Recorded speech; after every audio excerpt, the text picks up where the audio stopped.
All right, this is about crash recovery in Betaflight. So here I just did a few crashes, just showing what happens before you turn on crash recovery.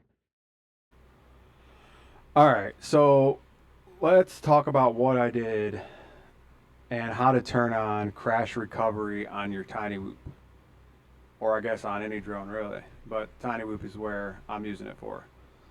So we're gonna plug our, in this case I'm using a Mob 65 millimeter, and I'm going to connect it. Now, we're going to go to our CLI file and we are going to paste everything that's in here.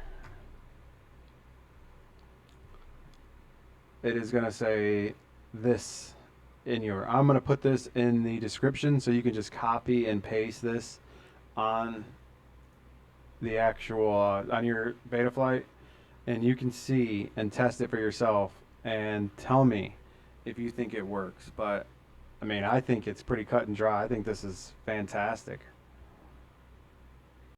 Now, for this part, I was bumping into the walls, and every time I did this with crash recovery off, I would just get sucked into the walls, get thrown all around.